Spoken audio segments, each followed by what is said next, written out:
2 నెలలుగా రాజకీయాలపైనే ఫోకస్ పెట్టిన సీఎం రేవంత్ ఇక 100% పాలనపైన దృష్టి పెట్టనున్నారు. లోక్సభ ఎన్నికల పోలింగ్ కంప్లీట్ కావడంతో ప్రజాపాలనపై సమీక్షలు నిర్వహించనున్నారు. మళ్లీ పాలనలో బిజీగా కానున్నారు. నేడు సచివాలయంలో ధరణి కమిటీతో సీఎం రేవంత్ సమావేశం కానున్నారు. ఆ తర్వాత వివిధ శాఖలకు సంబంధించిన అంశాలపై సమీక్ష చేయనున్నారు. ఇరిగేషన్, విద్యుత్, తాగునీటి సరఫరా, విద్యా గ్యారంటీలతో పాటు హామీల అమలు, విధి విధానాల రూపకల్పన, వీటికి అవసరమయ్యే ఆర్థిక వనరుల సమీకరణ తదితరాలపై ప్రభుత్వం దృష్టి పెట్టనున్నారు.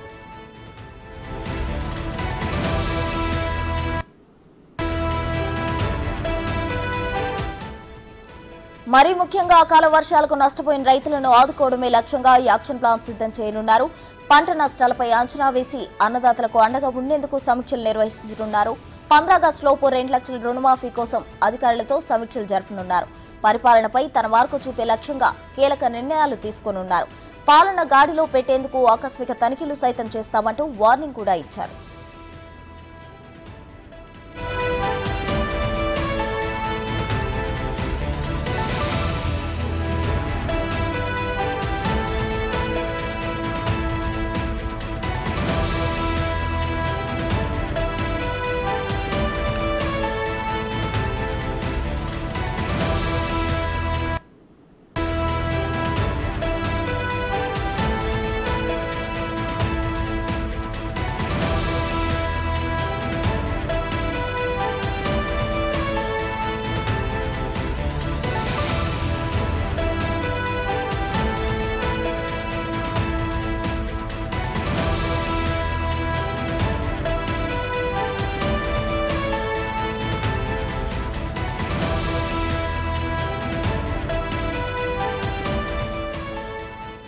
రెండు నెలలుగా రాజకీయాలపైనే ఫోకస్ పెట్టిన సీఎం రేవంత్ ఇక 100% పాలనపైన దృష్టి పెట్టనున్నారు.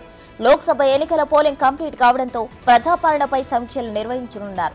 మళ్లీ పాలనలో బిజీగా కానున్నారు. నేడు సచివాలయంలో ధరణి కమిటీతో సీఎం రేవంత్ సమావేశం కానున్నారు. ఆ తర్వాత వివిధ శాఖలకు సంబంధించిన అంశాలపై సమీక్ష చేయనున్నారు. ఇరిగేషన్, విద్యుత్, త్రాగునీటి సరఫరా, విద్యా గ్యారంటీలతో పాటు హామీల అమలు, విధి విధానాల రూపకల్పన, వీటికి అవసరమయ్యే ఆర్థిక వనరుల సమీకరణ తదితరాలపై దృష్టి పెట్టనున్నారు.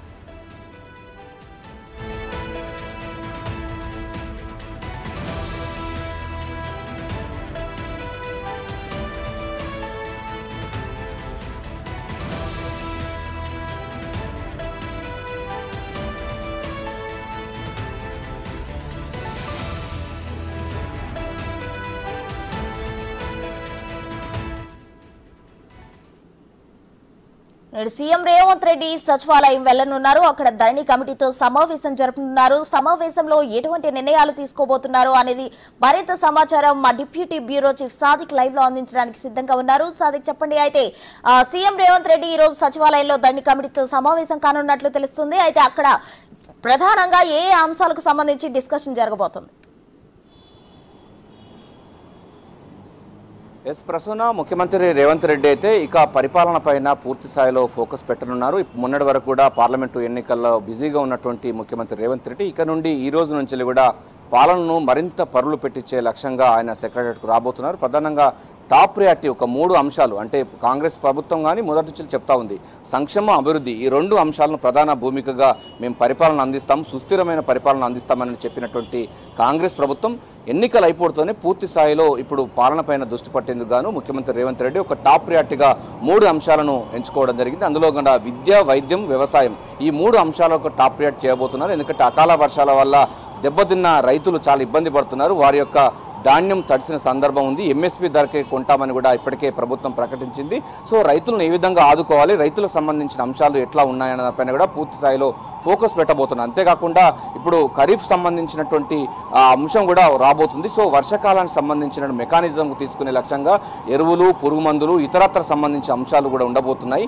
వీటితో పాటుగా నకిలీ విత్తనాలకు సంబంధించినటువంటి ఒక మహమ్మారి కూడా ఉన్న నేపథ్యంలో దాన్ని ఎట్లా అరికట్టాలి దానిపైన కూడా ఈ అంశంపైన టాప్ ప్రయారిటీ తీసుకోబోతున్నారు. అంతేకాకుండా రైతులు పండించిన పంట ఇక గిట్టుబాటు ధరతో పాటుగా ప్రభుత్వమే కొనుగోలు చేసి సబ్సిడీ ద్వారా, అంటే రేషన్ షాపుల ద్వారా ఇచ్చే సన్నబియ్యం కానీ లేకపోతే ఇతర గత కాంగ్రెస్ ప్రభుత్వం ఉన్నప్పుడు బియ్యంతో పాటుగా 9 వస్తువులు ఇచ్చేవాళ్ళు, పసుపు కానీ, మిర్చి కానీ, అదేవిధంగా పప్పు ధాన్యాలు కానీ అంటే ఇట్లా ఇచ్చేవాళ్ళు. సార్ గత ప్రభుత్వాలు ఇచ్చిన సందర్భం నేపథ్యంలో అదే తిరిగి మళ్ళీ రైతుల దగ్గర నుంచి వెళ్ళి ప్రొక్యూర్మెంట్ తీసుకొని ఆ తర్వాత దాన్ని రీసైక్లింగ్ చేసేసి ఆ పూర్తి స్థాయిలో కూడా మళ్ళీ రేషన్ షాపుల ద్వారా 9 రకాల వస్తువులు చేసే లక్ష్యంగా ఒక నిర్ణయం తీసుకోబోతున్నారు. ఇది ఒక పెద్ద అచీవ్మెంట్ ఉంది. రైతులు సంక్షోభంలో ఉన్న రైతాంగానికి ఆదుకునే లక్ష్యంగా వ్యవసాయం పైన దృష్టి పెట్టడం జరిగింది. ప్రధానంగా టాప్ ప్రయారిటీ. అదేవిధంగా ఆగస్టు 15 లోపు 2 లక్షల రుణమాఫీ చేస్తామని కూడా ముఖ్యమంత్రి రేవంత్ రెడ్డి ప్రకటించిన నేపథ్యంలో దానికి సంబంధించిన నిధుల సమీకరణ ఎట్లా ఉండాలి, దానికి ఒక ప్రత్యేక కార్పొరేషన్ వేసి బ్యాంకుల దగ్గర ఎట్లా రుణాలు తీసుకోవాలి, బ్యాంకులకు సంబంధించి ఎస్ఎల్బిసి సంబంధించినటువంటి బ్యాంకర్స్తో మీటింగ్ పెట్టి దానికి సంబంధించిన పూర్తి వివరాలు ఏ విధంగా చేసుకోవాలని ఒకటి యాక్షన్ ప్లాన్ చేయబోతున్నారు. ఇది వ్యవసాయ రంగం. అదేవిధంగా మనకు విద్య సంబంధించిన అకాడమిక్ ఇయర్ ప్రారంభం అవుతున్న నేపథ్యంలో అకాడమిక్ ఇయర్ సంబంధించిన దాంట్లో కూడా హాస్టల్లో సన్నబియ్యం ఇవ్వాలి, విద్యార్థులకు యూనిఫామ్స్ ఇవ్వాలి, పాఠ్య పుస్తకాలు ఇవ్వాలి, వారికి సంబంధించిన షెడ్యూల్ ప్రకారం ఏ విధంగా ఉండాలనిపైన టాప్ ప్రియారిటీ ఇవ్వబోతున్నారు. అంతేకాకుండా కొన్ని ప్రైవేటు విద్యా సంస్థలు ఇబ్బడి ముబ్బడిగా ఫీజులు పెంచుతున్న నేపథ్యంలో ఫీజు నియంత్రణ కోసం ఒక ప్రత్యేక చర్యలు తీసుకునే లక్ష్యంగా కూడా ఈ సమావేశంలో మాట్లాడే అవకాశం ఉంది. అంటే టాప్ ప్రియారిటీగా ఈ 3 అంశాల్లో ఇది విద్య. ఇక వైద్యం విషయంలో కూడా చాలా మట్టుకు సామాన్యులకు వైద్యం అందలేని పరిస్థితి ఉంది. ఇప్పటికే రాజీవ్ ఆరోగ్యశ్రీ ద్వారా 10 లక్షల సంబంధించినటువంటి అంశాలు ఇస్తున్నారు.